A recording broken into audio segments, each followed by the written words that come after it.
Estamos começando mais um episódio do O Abeiroscast. É um prazer imenso estar aqui com você. Doutora Carla apareceu, né? Finalmente, né? Ele só quer gravar com a doutora Lara agora, minha gente. Existe um negócio desse? Tá me abandonando. Apareceu, né?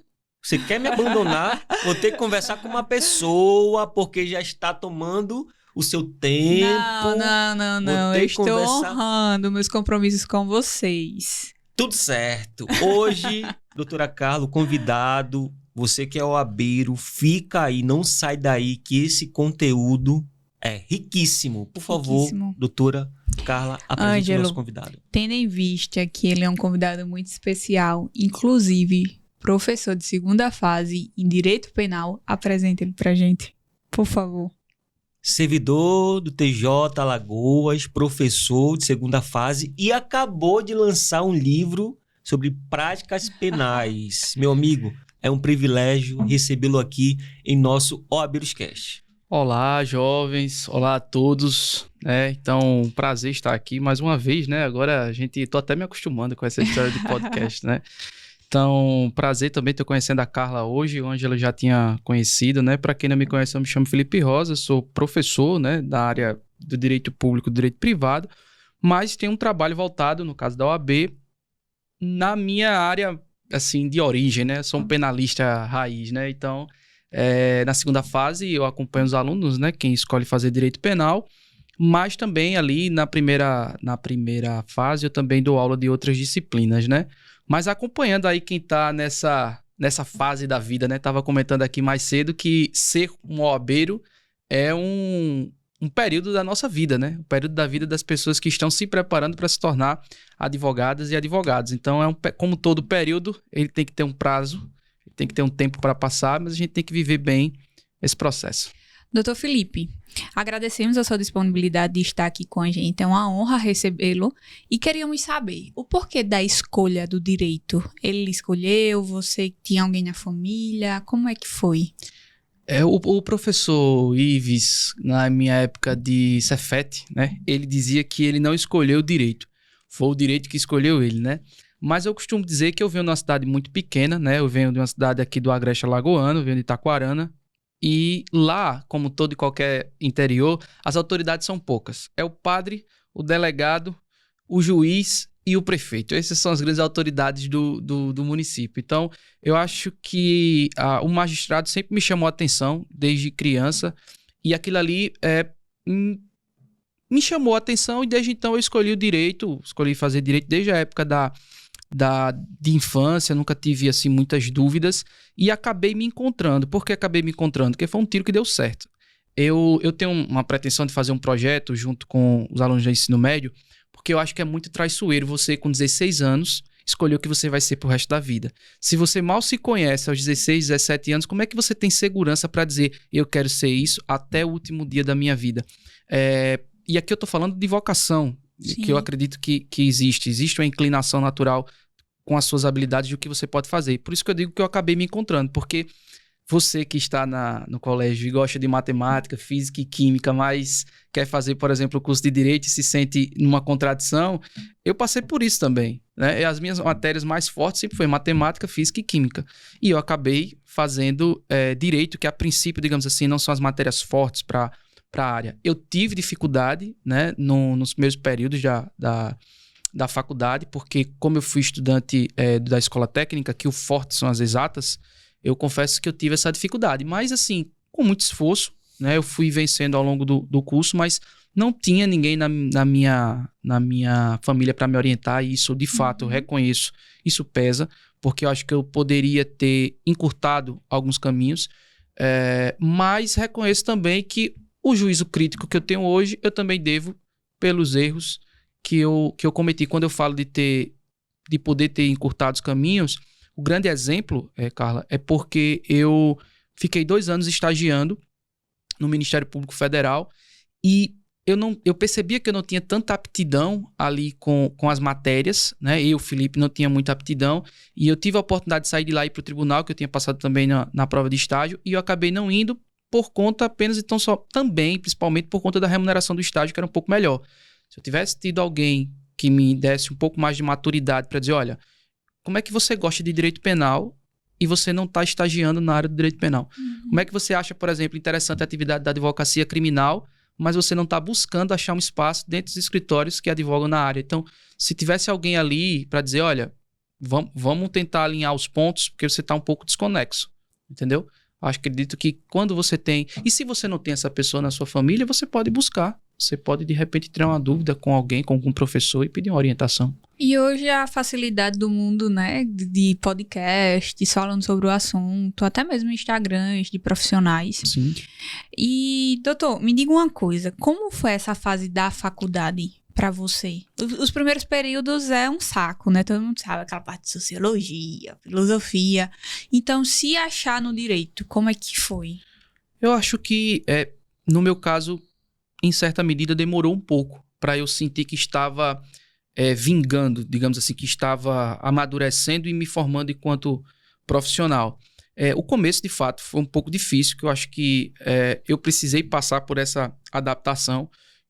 Eu era um aluno de escola pública, eu era um aluno que no ensino médio, por mais que eu estudasse, eu não tinha visto todas as disciplinas. Por exemplo, eu só vi filosofia no primeiro ano e eu só vi sociologia no terceiro ano. E, infelizmente, sofri muito com greves. Não tinha aula de todas as disciplinas que caíam na prova do vestibular. Então, por exemplo, eu vi inglês no colégio, mas eu não vi espanhol, que foi a língua que eu escolhi. Então, é óbvio que eu tinha pontos a melhorar, a suprir. Na época da graduação, eu senti tanto o ambiente jurídico, porque eu acho que o ambiente nos molda. Tanto é que eu comecei a faculdade usando roupa de surfista, indo de bermuda e havaiana, e terminei usando roupa social. Então, o ambiente, ele nos molda. E, evidentemente, também a disciplina, as disciplinas em si, a área do direito. Mas eu tive uma experiência nos primeiros períodos na faculdade, quando eu fui apresentar um trabalho, que eu senti que eu tinha feito algo diferente. Foi ali que eu acredito que brotou a semente da docência. Que aí eu fui dar aula para um projeto chamado Média Ensina, lá na Uncisal, que é um cursinho para alunos que são da escola pública, que vão fazer vestibular. E mesmo eu ali estando com a boca seca, mesmo eu indo para frente e para trás, mas eu sabia que dali sairia alguma coisa. Então, eu acredito que a partir do 5º período da faculdade, a docência me chamou a atenção e eu comecei a estagiar já um pouco tarde, no 7º período. Tinha feito algumas provas de estágio, estava esperando ser chamado, e fui para o Ministério Público Federal sem saber nem ao certo o que era a Procuradoria da República, que também aprendi bastante lá, mas eu senti que eu estava evoluindo e pegando. Eu me cobrava muito eu entrar no estágio, mas eu senti que ali, a partir do 6º, 7º período, foi quando eu realmente engrenei e consegui pegar o feeling assim, do curso. Além das matérias, qual foi a outra dificuldade que você teve? Eu vou chutar, que eu já conheço um pouco da sua história, né? Ele participou do Direito na Rede. Eu acredito que foi a distância. Você vai confirmar. Eu acredito que seja isso. Mas, por favor, além das matérias, conte pra gente qual foi as dificuldades e como você superou nesse período da faculdade. Olha, eu acredito que muitas distâncias. Não só a distância geográfica, de onde eu morava no extremo da cidade, eu morava no Trapiche, a faculdade era lá na cidade universitária, né? Então eu cruzava a cidade todos os dias e muitas vezes subia e não tinha aula, enfim. Mas eu acredito que essa distância geográfica nem foi tanto a dificuldade, digamos assim. Então, por exemplo, os livros de direito não são baratos. Então, para você estudar de uma maneira atualizada, nem sempre era possível. Eu acredito também essa falta de ter uma orientação, porque hoje eu vejo e digo isso para os meus alunos. A graduação não é uma extensão do ensino médio. Por isso que eu escrevi o livro Como Fazer um Bom Curso de Direito, que eu ainda vou lançar. Quando você entra por aquela porta, você precisa ter um propósito muito claro, porque o profissional que você vai ser, você começa a moldar a partir dos primeiros períodos do curso de Direito. A maneira como você encara as disciplinas, a sua postura em sala de aula, qual foi o seu coeficiente nesse mês, nesse semestre. O meu coeficiente foi 8,5. A sua meta no próximo semestre é passar para 9. Então, ter metas bem claras, é saber passar por cada uma das disciplinas. Então, eu acredito que não ter esse olhar de que ali era a formação do Felipe profissional e às vezes encarar como sendo mais uma extensão do ensino médio, que eu estou assistindo aula, vou para casa estudar, depois eu vou fazer a prova. Não, não é isso. Isso é o ensino médio. Mas quando você está na graduação, você precisa ter um olhar um pouco mais maduro, porque você está se formando enquanto profissional. Então, isso também me faltou. E vou ser sincero também, sem cair em nenhum discurso de vitimista, ou enfim, mas acredito que o ambiente jurídico, desde a faculdade, é um ambiente elitizado. Então, eu não frequentava os mesmos ambientes que as pessoas. Eu não frequentava as mesmas festas. Será que ele comeu gula?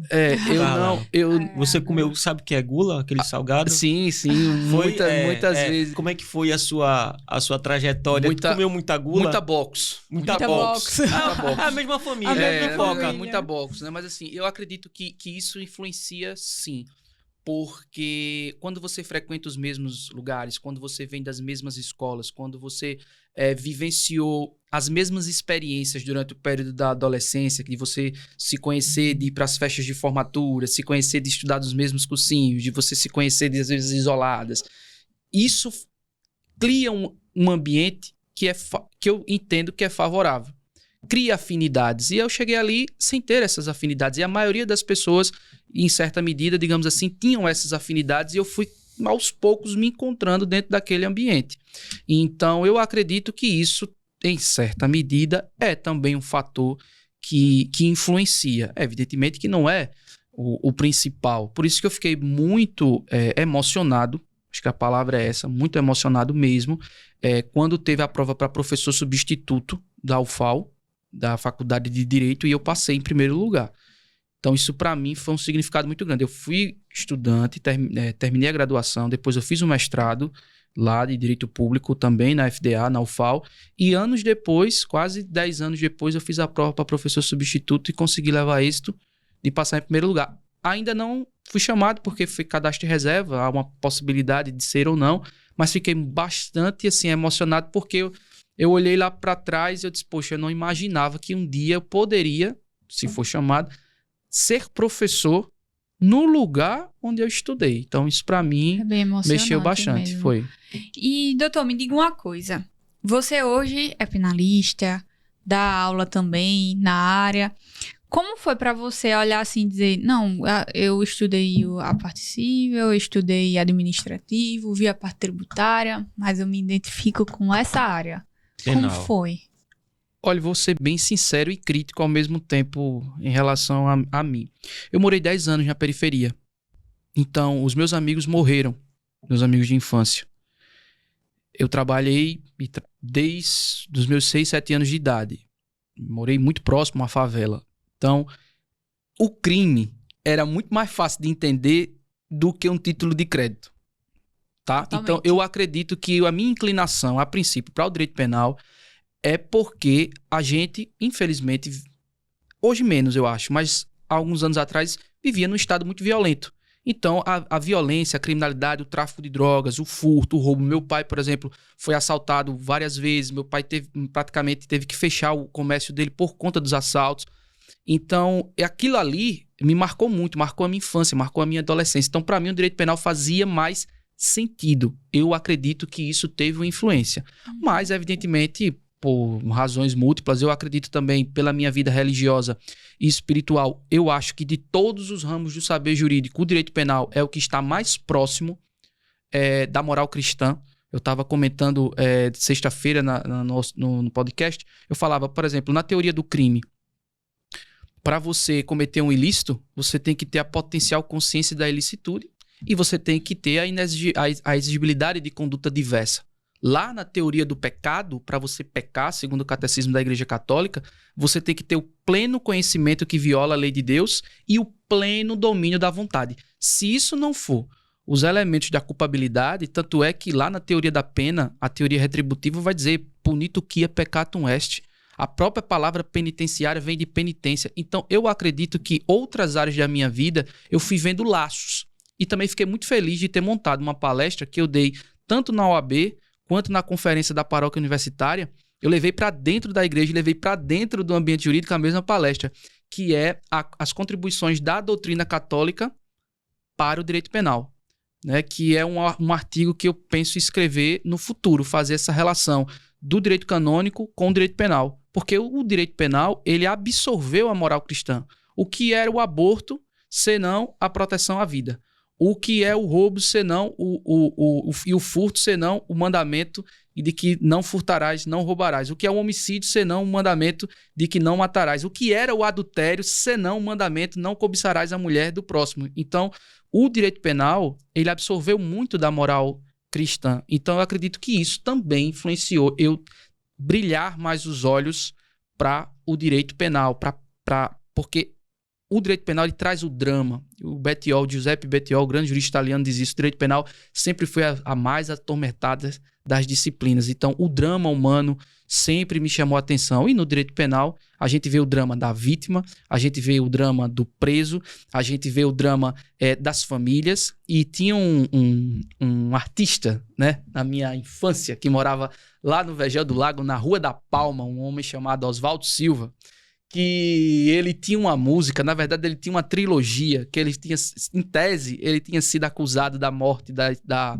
companheira dele, e ele jurava que não tinha matado a mulher. O nome da mulher se chamava Esther.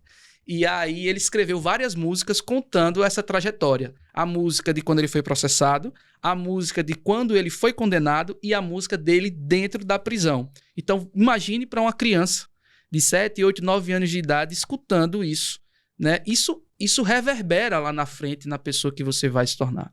E só para completar a resposta, apesar de eu estar hoje, de eu ser, digamos assim, um penalista raiz, eu passei 7 anos numa Câmara Criminal e hoje eu estou no Gabinete Civil. Então, eu acredito que a gente tem que saber chutar com as duas pernas. Eu continuo dando aula de penal, mas hoje eu também na faculdade dou aula de civil. Porque depois que eu fui para o Gabinete Civil, eu me forcei a transitar também por outras áreas. E a minha OAB eu não fiz em penal. A minha OAB eu fiz em Direito Administrativo, que é outra coisa que eu vou falar mais à frente para vocês que estão estudando. Simplifique a trajetória. Por quê? Velho, eu estagiava no Gabinete de Improbidade Administrativa. Eu era monitor de Direito Administrativo. E eu estava ainda vendo Direito Administrativo na faculdade, eu disse, é por aqui que eu vou. Entendeu? Então, a primeira pessoa que você precisa se ajudar é você mesmo. Então, eu já transitei por várias áreas, me considero a paixão o criminal, mas eu me considero aberto a aprender outras disciplinas também. Por favor, coloca a foto do cantinho dele de estudos, que você falou que o aluno de direito ele precisa saber o que ele quer. Uhum. Né? E eu acredito que esse cantinho aqui retrata muito bem isso. O foco, a disciplina e saber o que quer. Eu acredito que a gente precisa ser sincero consigo mesmo. Para descobrir a sua carreira jurídica, que eu falo no meu livro e falo na minha mentoria, nas minhas aulas, acho que são 2 critérios. Primeiro, saber as disciplinas que você gosta e como você enxerga cada uma dessas disciplinas. Então, ao longo do curso, você tem que ir se percebendo a cada disciplina cursada, a cada matéria que você tem contato. E também ser sincero com as suas próprias habilidades. Quais são as minhas habilidades? Né? Então, isso ajuda você a escolher melhor. Quando você fala do meu canto de estudo, aí isso já é na minha casa onde eu moro hoje, eu acredito que aí há um retrato, né, de algo que eu acredito muito. Tem um monge beneditino chamado Anselm Green, que ele diz que nós somos quem somos quando a gente consegue integrar todas as áreas da nossa vida. Veja, eu costumo estudar escutando os cantos gregorianos, porque isso me traz paz, me deixa mais focado. Mas, ao mesmo tempo, ali ao lado, você vê, por exemplo, livros da área de direito, mas você tem uma bíblia ali, você tem matérias múltiplas ali, você tem um espaço que fala um pouco sobre cada área da minha vida, entendeu? Então, eu acho isso bacana, porque você está num ambiente que é seu. E você não é só o direito, você não é só a sua profissão. Você tem múltiplas facetas, dimensões da sua vida. Então, eu acredito que você tem que ter, de fato, um espaço para você estudar. Como diz o Antônio Sertilanges, inclusive eu já deixo aqui uma indicação de um livro que mudou a minha vida intelectual, um livro que se chama A Vida Intelectual, de Antônio Sertilanges, que ele diz que, olha, estudar, o seu espaço de estudo, ele é sagrado. Tá? É um espaço em que realmente você tem que zelar, você tem que manter limpo, você tem que cultivar, você tem que cultivar aquele espaço para que você possa extrair o máximo da potência que aquele lugar te proporcione. Até porque o espaço vai falar muito de como você é organizado nos estudos, né? Como você quer ser organizado nas matérias se o seu próprio espaço está tumultuado. Eu não consigo trabalhar num lugar muito bagunçado para estudar também. Eu não consigo. Eu tenho que fazer uma pré-organização, deixar tudo do jeitinho que eu gosto para poder conseguir me concentrar. Eu tenho um déficit de atenção tão grande que foi a minha maior dificuldade. Eu acredito que todos nós temos por conta desse troço aqui. E a gente está mais disperso. Os neurocientistas dizem que a gente não consegue mais hoje se concentrar mais do que 40 minutos numa mesma atividade. E eu vejo isso no cinema. No cinema as pessoas param para olhar o celular. E não é porque alguém ligou. É para saber se tem alguma mensagem, se alguém curtiu o último post, se alguém compartilhou o que você colocou no Instagram, se alguém mandou um recado para o seu WhatsApp. As pessoas estão mais dispersas. É tão verdade que hoje os professores investem em quê? Em microaulas. A capacidade do professor, dentro de 1 minuto, entregar o máximo de conteúdo. 60 segundos para falar toda sorte de conteúdo. Por quê? Porque as pessoas não têm mais paciência nem para ler. Porque ler exige atenção, raciocínio e demanda tempo.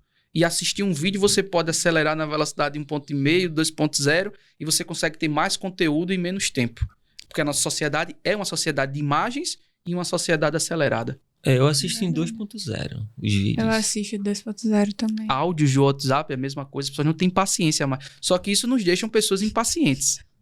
Nos deixa pessoas mais aceleradas, porque a gente tem menos paciência de ouvir. Parece que o mundo está numa velocidade e a gente tem que rodar ali para ver se anda mais rápido, porque, como diz o ministro Barroso, né? Nós estamos sempre atrasados e com pressa. Não, É isso é verdade. verdade. Os áudios passam de 1 minuto pra mim, eu digo logo que é um podcast, né? Podcast. Ângelo? Meu amigo, hoje o Cantinho de Estudo, muito lindo por sinal, parabéns. Mas o Felipe já estudou no balcão do comércio do seu pai. Já estudou No ônibus. no ônibus, chega, dormiu assim em cima do livro. Sim. Meu amigo, e aí, como é que foi essa fase? Conta pra gente. Então, várias vezes eu passei do ponto de ônibus de descer em casa, várias vezes eu desci antes para não ser assaltado, várias vezes eu fui confundido como o próprio assaltante. Uma vez eu lembro que a polícia me parou, deu um baculejo em mim, aí batia nas minhas pés. Cadê a arma? Cadê a arma? Eu disse, policial, isso aqui é um lápis e uma caneta. Eu já passei por várias experiências nos coletivos da vida, né? Mas eu acredito que, como diz o professor Mário Sérgio Cortella, a gente tem que fazer o nosso melhor enquanto nós não temos condições melhores para fazer melhor ainda, tá? Então, eu acho que ter estudado nos lugares mais inusitados possíveis, em certa medida, forja a sua capacidade de ter foco, de ter atenção e de querer. Então, quando você está diante dessas adversidades e você consegue se sobressair, a sua vontade se fortalece, tá? Então, de fato, assim, quando meu pai tinha uma mercearia, né, a gente tinha que revezar para trabalhar com ele. Então, entre um cliente e outro ali, a gente fazia uma atividade, eu lia um pedaço do texto, às vezes aqueles textos de, como a Carla falou, de filosofia, de sociologia, que às vezes você nunca me esquecia. Tinha um texto de sociologia de Emily Durkheim, que era o que é um fato social. Rapaz, eu acho que não sei se eu posso dizer isso aqui, eu me senti um jumento, porque eu li aquele texto umas 3 vezes e eu disse, eu não tô entendendo nada do que eu tô lendo, é tão abstrato. É a minha dificuldade mesmo do início do curso, né? Mas estudei sim muito em ônibus e acredito que até hoje, veja, eu trabalho no Tribunal de Justiça de 7 até as 2 horas da tarde, aí eu dou aula às 6h50. Se eu for para casa e depois subir, eu vou perder preciosos 40, 50 minutos que fazem toda a diferença. Então, às vezes eu paro numa cafeteria, eu paro numa hamburgueria, eu paro em algum lugar, coloco o fone e ali eu vou estudar para dar aula da noite. Então, eu acredito que até hoje, eu acho que eu sou uma pessoa que eu vivo de improvisos. Eu acho que eu vivo de improvisos... já não é de hoje, porque depois que você começa a trabalhar, você, não tenho mais tempo para estudar. Não, vai ter que achar um tempo. Nesse dia que eu tirei essa foto, eu escrevi um texto, que aí é quando eu interliguei a minha vida espiritual e a minha vida profissional, que o texto se chama O Milagre da Multiplicação das Horas. Eu acredito que se você... E aí é uma questão espiritual, né? Crer ou não crer. Quando você se predispõe, não vou estudar, Senhor, me ajuda a estudar 1 hora por dia. Eu acredito no milagre da multiplicação das horas de estudo. Por quê? Veja bem, é hábito. O cara que reza todos os dias, o cara que faz a sua devocional, sua oração todos os dias, o dia que ele não faz a sua oração, ele sente. A pessoa que vai todos os dias para academia malhar, no dia que ele não malha, o corpo sente. E a pessoa que estuda todos os dias, no dia que não estuda, ele sente. Então eu acredito que cultivar o hábito, nós não temos noção do que o hábito pode acarretar. E eu sempre dou esse exemplo para os meus alunos. Eu não tenho tempo para estudar, só tenho 1 hora. Tá, tudo bem. Você lê quantas páginas em 1 hora? Não, eu leio, professor, se eu tiver focado 20 páginas de PDF, eu leio em 1 hora. Pois é, você lê 20, né? Se você lê 20 páginas no dia, você lê 100 na semana. Tô botando só segunda e sexta. Se você lê 100 na semana, você lê 400 no mês. Se você lê 400 no mês, você lê 4.800 no ano. 4.800 páginas. É muito conteúdo. Mas a gente só olha o dia. Até porque somos eternos estudantes. O direito, ele está em constante evolução. E eu sinto muito isso até na prática hoje, doutor, porque o mundo digital tá aí e você vai para uma ação mesmo dos empreendedores digitais, se você tem que parar para estudar o que é um empreendedor digital. E muitas vezes não tem esse conhecimento técnico para lidar com o assunto. Então, temos que sempre estar nos atualizando porque o direito muda todos os dias. É verdade. Meu amigo Flávio, quanto tempo estamos? 27, vamos chamar. Estou curiosa agora para conhecer a história da OAB. Vamos chamar o intervalo? Vamos chamar o intervalo. Por favor, Carla, chama o intervalo. Vamos dar um intervalo, mas voltamos já já. Para o doutor Felipe respirar também, né, doutor? Tomar uma água. Falei muito, não foi? Queremos conhecer a história dele, como foi a preparação para a OAB. E esse episódio é muito especial porque ele irá corrigir uma das provas de direito penal. Qual é a prova agora, Ângelo? 44. A 44, porque eu tô perdida, minha gente. Eu fiz, eu acho que é 36. Já estamos na 44. Então, ele vai corrigir, vai dar umas dicas para vocês. Então, aguardem, porque o retorno vai estar muito especial.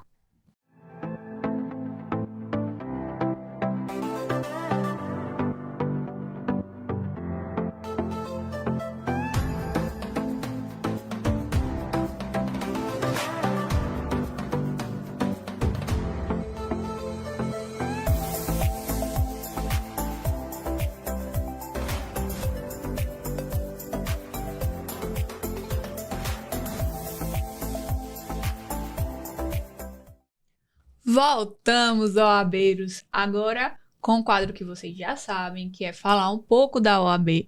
Mas antes, queríamos passar aqui umas fotos e queríamos que o Dr. Felipe falasse pra gente o que cada foto representa pra ele, o que cada momento simboliza. Bora, Primeira meu amigo foto. Flávio, primeira foto. Isso foi no dia do juramento da OAB. Eu ainda tinha esse anel aí da época da formatura, que eu não sei mais por onde anda. Mas aí a gente tava brincando aí, eu e com os colegas, a gente subiu aí e ficou tirando onda um com o outro ali, o broche da OAB, foi no dia do nosso juramento. Próxima Ai, que foto. legal. Foi. Aí foi lá na FASVIPA, em Pão de Açúcar, com esse meu projeto que eu tenho hoje da mentoria de alta performance acadêmica, eu dei a aula inaugural do semestre sobre como fazer um bom curso de Direito. Top. Foi. Próxima foto, meu amigo. Isso aí foi no batizado do meu filho, do Gabriel.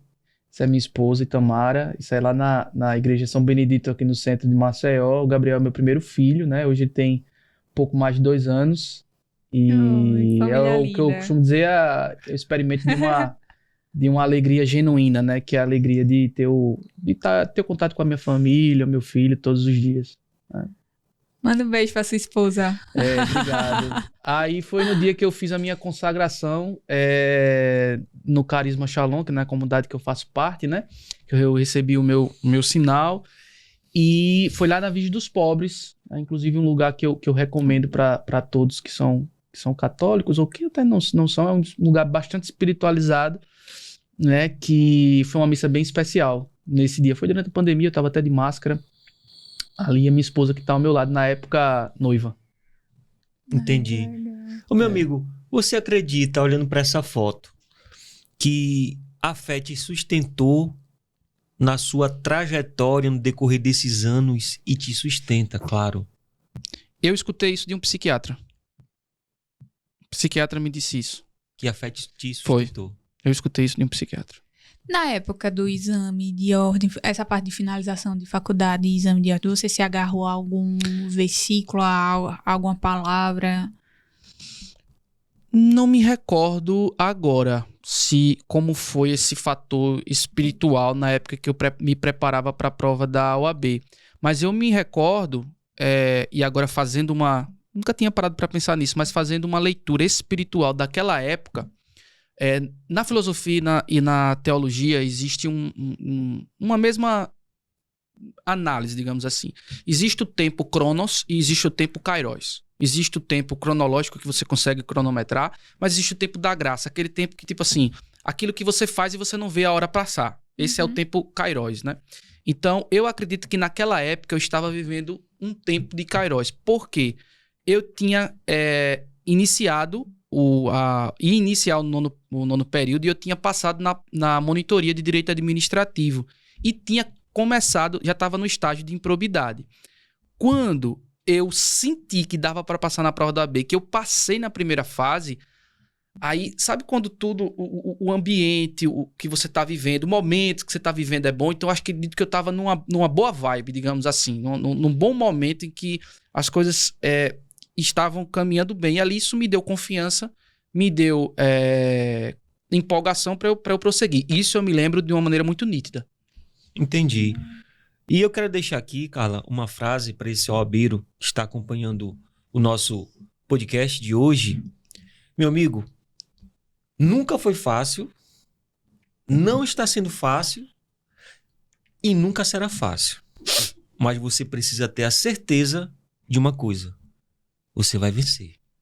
E o tempo vai passar de qualquer jeito. E o tempo vai passar de qualquer jeito. Estamos aqui, você está acompanhando a história do Felipe, que a gente conversando aqui em off, ele bateu em vários lugares. Vários lugares. Mas hoje, meu amigo Felipe, ele dá aula. DB Cursos e Concursos. Diretriz, por favor, fale onde você dá aula. Lançou um livro agora. Eu acredito que para você se manter no mercado hoje, forçosamente, tá aqui a Carla que advoga, e certamente ela não deve atuar só em uma matéria. Eu acredito que o profissional da pós-modernidade é o profissional dinâmico. Isso aqui, para mim, eu tenho isso muito certo. Sobretudo no estado pequeno como o nosso, porque lá em São Paulo tem um cara especialista. Direito público, tributário, impostos municipais e IPTU. O cara advoga só com IPTU. Esse é especialista. Mas aqui em Alagoas, um estado pequeno, quando você começa de fato na advocacia, às vezes, assim, digamos, do início mesmo, é difícil você se manter. E é difícil em qualquer área do direito. Então, para poder eu conseguir me manter no mercado, em certa medida, eu tive que estar aberto às oportunidades. E vou explicar por quê. Eu dava aula de direito penal, mas eu sempre fui muito curioso, sempre gostei de iniciar projetos novos. Então, eu dei aula de introdução ao estudo de direito, eu dei aula de hermenêutica jurídica, eu dei aula no Renato Saraiva de direito constitucional. Eu iniciei substituindo o Wagner, que me deu, hoje presidente da OAB, que eu advoguei com ele, ele me deu a oportunidade de substituir ele algumas vezes, dando aula de direito administrativo, né? E aí, quando eu passei 7 anos na Câmara Criminal, quando o desembargador Zé Carlos se aposentou, eu continuei no tribunal, mas agora no gabinete civil. Então, a mudança de chave foi muito grande. E ali eu percebia que realmente eu precisava me desapegar um pouco do direito penal e aprender novas disciplinas, que hoje o gabinete, na verdade, ele é residual. Então, isso foi tão forte que eu continuei dando aula de penal no Vilaça para a segunda fase da OAB, mas na faculdade onde eu dou aula, eu pedi para mudar de disciplina. Hoje eu dou aula de civil, né? Então, eu costumo brincar que hoje eu tô me inspirando no Ronaldo Fenômeno, porque hoje eu sei chutar com as 2 pernas, né? Então, e eu acredito que se eu não fizesse isso, eu não conseguiria desenvolver um pouco melhor o trabalho que eu faço hoje assessorando o desembargador no tribunal. Então, por exemplo, hoje no DB Cursos e Concursos, o Douglas me deu a oportunidade de eu dar aula de consumidor, né? Lá no Diretriz Cursos eu dou aula sobre informativos dos tribunais superiores, né? E no Vilaça eu pego essa parte penal. Na faculdade, direito privado. Então, eu fiz isso de propósito, porque para poder eu ter condições de analisar melhor os processos que chegam todos os dias, eu começo o dia fazendo contrato de banco, depois eu passo para uma questão de servidor público, daqui a pouco eu estou na questão de direito médico. Eu preciso ter versatilidade, dinamicidade, senão eu não consigo desenvolver o trabalho que eu faço. Se você pegar, por exemplo, um juiz de cacimbinhas, chega de tudo para esse magistrado. Ele precisa transitar pelas diversas áreas do saber jurídico, senão ele não consegue ali solucionar. Óbvio, ele vai ter uma matéria ou outra que ele gosta, mas se ele não transitar bem, ele não consegue solucionar as demandas que chegam. Então, respondendo a sua pergunta, Ângelo, eu acho que para poder eu me manter e abraçar as oportunidades que chegaram, eu acabei me tornando essa pessoa, digamos assim, dinâmica, né? Então, eu bati, de fato, em muitas portas, eu coloquei meu nome à disposição, eu não tenho, assim, vergonha de dizer isso. Comecei, de fato, subindo em ônibus, em mototáxi, para dar uma aula ali, para sentar com uma pessoa. Vamos sentar para discutir aqui, vamos estudar esse assunto aqui. Pegava o livro e ia para casa de uma pessoa, para ir mostrando e desenvolvendo as minhas habilidades, o que eu podia fazer para dar margem, para fazer nascer uma margem onde eu pudesse ter uma oportunidade. Então, eu acredito que a vida foi me forjando para eu ser um profissional dinâmico, senão eu não teria me mantido. Onde aconteceu a segunda fase do exame de ordem? 44. 44 já, gente. E, por favor, meu amigo, deixe a sua avaliação sobre a prova. A prova, né? Eu fiz a minha OAB foi a 8.3. 8.3. Foi a minha OAB. Eu fiz a minha OAB de 2012, em fevereiro de 2012. Foi quando eu fiz a minha prova da OAB. Faz tempo, né? A minha OAB é 11.698, a minha inscrição na ordem, né? Mas assim, eu acompanho como professor há aproximadamente 10 anos a segunda fase da prova da ordem, né? E, inclusive, aqui deixo um abraço para o Vilaça, porque ele me deu essa oportunidade de preparar os alunos do Brasil todo, né? Na segunda fase em Direito Penal. E ontem eu percebi que a prova veio um pouco mais apimentada. A meu sentir, comparando a prova de ontem com as anteriores, eu achei ela um nível um pouco mais elevado. Por exemplo, a questão lá, a terceira questão da prova, que falava sobre o crime de exercício arbitrário das próprias razões num contrato de locação.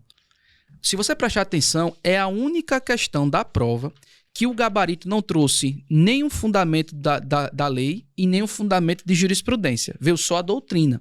Mas eu penso que se você abrisse a lei de locações lá no artigo 35, ajudaria a acertar a questão. Mas como é que você está fazendo uma prova para a segunda fase em direito penal, onde o seu raciocínio parte de uma lei especial do direito civil? Que não me venha dizer que não tinha pertinência no caso, porque ajudava a raciocinar juridicamente. E eu só sabia disso porque hoje eu atuo no gabinete civil e dou aula de direito civil. Quando eu dou aula de bens jurídicos, eu cito esse artigo para falar das benfeitorias. Então, eu achei a prova um nível um pouco acima do que vinha antes. Por exemplo, muitos alunos trataram ali da discriminante putativa como uma excludente de ilicitude, mas na verdade ela está afastando o dolo e a culpa, então está mais para um caso de atipicidade da conduta. E a própria peça, que com todos que eu conversei, ninguém errou, que era uma apelação, mas, como eu sempre digo, a apelação é um recurso diferente no processo penal. Pode ter prazo de 5 dias no rito comum, pode ter prazo de 10 dias no juizado, que foi o caso, mas pode ter prazo de 15 dias quando é assistente de acusação não habilitado nos autos. Então, apesar de ser uma apelação, que é a peça mais cobrada no exame da ordem, mas veio com algumas particularidades. Juizados, teve gente que estava acostumada a fazer a apelação no rito comum, mandou para o Tribunal de Justiça, era para mandar para a turma recursal, né, Ângelo? Então, eu acredito que foi, por exemplo, a perempção, que é uma matéria que os alunos, via de regra, às vezes não caem muito, e aí estava a gente já esperando uma nulidade, né? E que a rigor não vinha. Então, eu acredito que alguns sentiram essas particularidades da prova, que quando se somaram, mostraram que a prova não tinha, digamos assim, um nível tão simples assim, né? De uma maneira geral. Mas era uma prova, devo admitir, que o candidato que vinha estudando num ritmo consistente teria condições de bater a média, a tirar o 6 e conseguir a sua aprovação. Eu acredito que sim. Agora, não foi uma prova para você dizer eu passearia na prova e tiraria o 6.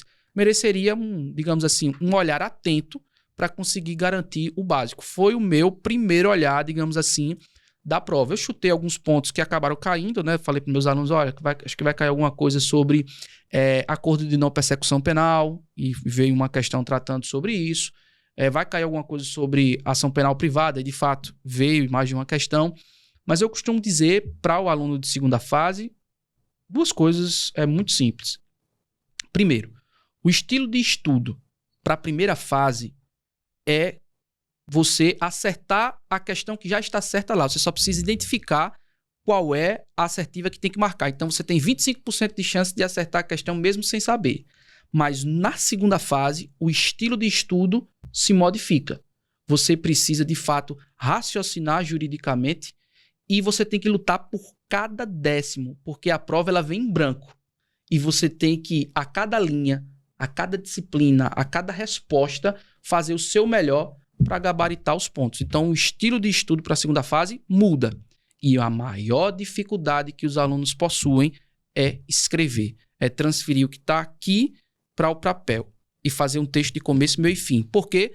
Porque as pessoas hoje em dia elas não escrevem mais. As pessoas são especialistas em dar comandos de voz para a inteligência artificial. Ninguém nem escreve mais no WhatsApp. As pessoas mandam um áudio. E a gente está perdendo uma habilidade muito cara, que é a habilidade da escrita. E todo esse conhecimento, doutora Carla, foi expressado em um livro.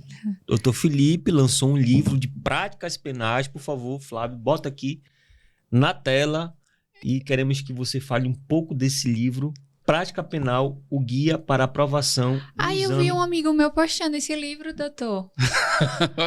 Pois é, que bom, né? Tá vendo? Então, esse livro, eu me sinto seguro de falar dele porque eu tinha escutado na época da graduação que o professor Sérgio Cavalieri, quando você olha para um livro daquele tamanho, você diz, poxa, esse cara já nasceu com esse livro debaixo do braço. Mas o livro foi um resultado das apostilas das aulas dele. E esse livro aí, eu tenho até hoje a primeira versão dele, que tem 10 páginas. Se chama Dicas para a Prova de Amanhã, que foi um material que eu fiz para meus alunos que eles ficavam me cobrando na véspera da prova. Isso há 9 anos atrás. Então, eu demorei 8 anos para escrever esse livro. Como assim? Eu fui maturando ao longo do tempo, fui acrescentando material, fui colocando um capítulo, fui adicionando um tema. E o que é que o meu livro ele tem de diferente? Que eu quis fazer de diferente? Se você pegar qualquer livro de prática jurídica, a maioria dos livros de prática são livros de peças. Livros de peças. É peça. Começa com uma peça de requerimento de instauração de inquérito e vai terminar com recurso extraordinário. O meu livro, eu não quero que o aluno fique refém de peças. Até porque você, advogando, sabe melhor do que eu. Tem situações inusitadas que você tem que bolar um requerimento do nada, super diferente. Então, a primeira metade do livro é só tratando sobre raciocínio jurídico. Como pesquisar juridicamente. Como tratar a jurisprudência. Para que serve o direito. Como raciocinar do ponto de vista jurídico. E aí eu faço até um trocadilho, Ângelo. Uma coisa é o operador do direito. Outra coisa é o jurista. Um ser pensante. Um ser capaz de criar. O Wagner sempre dizia isso para mim. Felipe, pense o que ninguém nunca pensou. Né? E aí eu tenho um capítulo que eu falo sobre a linha do tempo da persecução criminal. Tem uma aula inédita que o Vilaça permitiu que eu colocasse no curso, uma aula que se chama Teses da Defesa, que eu costumo dizer, olha, o ângulo de visão que o advogado enxerga o processo é diferente do ângulo do Ministério Público e é diferente do ângulo do magistrado. No processo penal, as partes argumentam para convencer. O juiz fundamenta para decidir. Então, existe um jeito que o advogado enxerga o processo penal. E se você está estudando para ser advogado e advogada, você precisa pensar como um pensa. Quais são as teses que normalmente um advogado sustenta? Qual é a maneira como ele se porta? Qual é o ângulo de visão que ele tem de processo? Então, me preocupei muito em fazer a pessoa que estava tendo contato com a prática penal, primeiro, ser um ser autônomo, pensante, independente e capaz de desenvolver os seus próprios argumentos. Então, eu tenho que ensinar o cara a construir a linha de argumentação dele, colocar os argumentos que ele tem em mente no papel. E a segunda parte do livro é quando eu abordei 17 peças que eu reputo as mais importantes, eu falo um pouco sobre aquela peça processual, trago um caso concreto e depois faço a peça do começo ao fim, né? O conteúdo realmente é excelente. Só por ele falar das experiências de vida dele, imagine o que o livro vai trazer para vocês. Deixa eu só dizer uma coisa, Carla. A gente estava aqui em off conversando sobre alguns links, né, que a gente faz, que eu faço da minha vida religiosa com a minha vida profissional. Eu queria contar uma história que, na verdade, não é minha, é de Sobral Pinto, né? Que, para mim, eu me arrepio só de lembrar. Vou dar os créditos ao autor, né? Mas, assim, ele conta a história sobre o direito de defesa. A importância do direito de defesa, que ele diz que não é algo meramente jurídico, é algo sobrenatural. Uhum. O primeiro assassinato da história da humanidade, segundo a Sagrada Escritura, segundo a Bíblia, é um assassinato de um irmão contra o outro. Caim matou Abel. Mas, quando se dá o fato criminoso, Yahvé, Deus, pergunta a Caim, quem matou Abel? E aí vem a indagação de Sobral Pinto. Se Deus é onisciente, se ele sabe de todas as coisas, por que ele pergunta para Caim quem matou Abel? Ele pergunta para mostrar ao homem o quanto que o direito de defesa é importante. Se Deus, que é Deus, deu o direito de defesa antes de julgar, quem é o homem para não oferecer o contraditório e ampla defesa? Nessa perspectiva, portanto, o direito à ampla defesa, ele é sobrenatural. É tão verdade que nós católicos, lá na oração da Ave Maria, a gente diz, roga por nós. Na oração da Salve Rainha, chama ela de advogada nossa. Ou seja, é aquela que intermedia, aquela que pede em nome de alguém, que é o que o advogado faz todos os dias. Então, depois que eu li essa passagem de Sobral Pinto, desmistificou muito a minha ideia de advocacia. Infelizmente, às vezes, a gente vê uma ideia deturpada do que é o advogado, né? E, às vezes, você que está estudando para se tornar advogado, principalmente na área penal, que sofre uma discriminação, muitas vezes, o advogado de porta de cadeia é o cara. Porque ele pode conseguir ali desconstruir vícios do início da persecução criminal que vão contaminar todo o feito. Ah, mas eu não quero ser advogado criminalista porque eu vou ganhar dinheiro em cima da miséria dos outros. Vem cá, e um coveiro? E um cara que é oncologista? Se não tiver gente doente para morrer, ele não consegue trabalhar. Pelo contrário, sua profissão é extremamente nobre. Ah, mas as pessoas se corrompem na advocacia, se corrompem na medicina, se corrompem na engenharia, se corrompem na arquitetura, porque quem se corrompe é o ser humano, não a profissão. Isso é verdade. Então, eu acho que... Depois que eu vi essa fala do Sobral Pinto, eu comecei a enxergar a advocacia com outros olhos. E aí, o principal, né? Eu fui advogado durante 3 anos, né? Tudo que eu tive de boas oportunidades da vida veio a partir da advocacia. Só tem 2 coisas que eu me arrependo de não ter vivido tanto na advocacia. A primeira, não ter feito um júri. Eu acho que eu choraria no júri. E a segunda é não ter feito mais sustentações orais. Eu só fiz uma sustentação oral no TRT nos meus 3 anos. Eu acho que eu voltaria para a advocacia um dia para viver essa experiência. Acho que é quando o advogado brilha. Caramba. Eu tenho vontade de fazer júri, tenho vontade. Você tem cara de ser um tribuno do júri? Meu pai era do júri. Muito bem. Ele foi do júri e a história dele é incrível, né? Eu tenho um vídeo lá, inclusive num perfil do OABeiros. É interessante a leitura que você disse. Não sou eu, né? Apenas a leitura de Sobral Pinto, né? Pronto. Mas existe uma leitura também interessante que eu vou compartilhar aqui com vocês, porque Deus, ele nos dá o livre-arbítrio. E através da resposta de Caim, teria a consequência. Deus, ele, claro, sabia naquele momento que Caim tinha matado Abel. Só que deu o livre-arbítrio para ele escolher qual consequência seria para a vida dele através da resposta dele, que você colocou como o contraditório. Interessante, né? Muito, muito. Muito interessante. Para o poder de punir. E, inclusive, pode parecer bobagem dizer isso, mas a razão de ser do processo penal é essa. Para legitimar o poder de punir do Estado, eu só consigo punir de maneira legítima se antes eu der o contraditório para a defesa. Eu tenho uma pessoa lá no condomínio que ela foi excluída do grupo do WhatsApp do condomínio. Isso é uma pena. E excluíram essa moradora sem antes dar a ela o contraditório para a defesa. E excluíram com uma pena que não está prevista no regimento, na convenção, no regimento técnico do condomínio. Então, até ali, eu enxerguei ali o processo penal. Não poderiam ter excluído ela do grupo do WhatsApp do condomínio, porque antes eram para ter dado o contraditório para defesa. Não, fiquei chateado, vou excluir ela. Não, isso não existe. Não existe. Dizem que a prova da OAB ali fecha e já passou a pior fase, mas não. Você ainda vai para a carreira.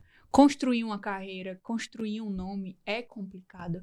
Então não leve como isso daqui a última fase ruim da sua vida, porque fases ruins a gente vai passar em todas as épocas, seja na parte de colégio, seja na parte da faculdade, seja na parte da OAB, seja na parte profissional. O que nos diferencia é como iremos passar e onde queremos chegar e o que iremos fazer para conseguir. Então não desistam do sonho de vocês e até o próximo episódio. Até o próximo episódio, alivia o fardo. Doutor Felipe, muito obrigada por Só estar gratidão, aqui com a muito gente. obrigado. E você quer deixar alguma mensagem para os nossos Considerações OABeiros? finais. Olha, eu acredito que cada um aqui sabe o porquê da sua luta, né? Eu sempre nunca fui bom de dizer palavras bonitas, né? Mas eu acho que cada um sabe da sua luta e tem pessoas que só você vai conseguir alcançar. Eu queria que você refletisse sobre isso. Há pessoas que só você pode alcançar. E se eventualmente a prova de ontem, a princípio, não foi a sua prova, eu queria dizer para você que oportunidades vão surgir. Continue estudando. Você não sabe quais oportunidades vão aparecer na sua vida. Oportunidades vão surgir. Continue estudando. É isso, meu povo. Até o próximo episódio.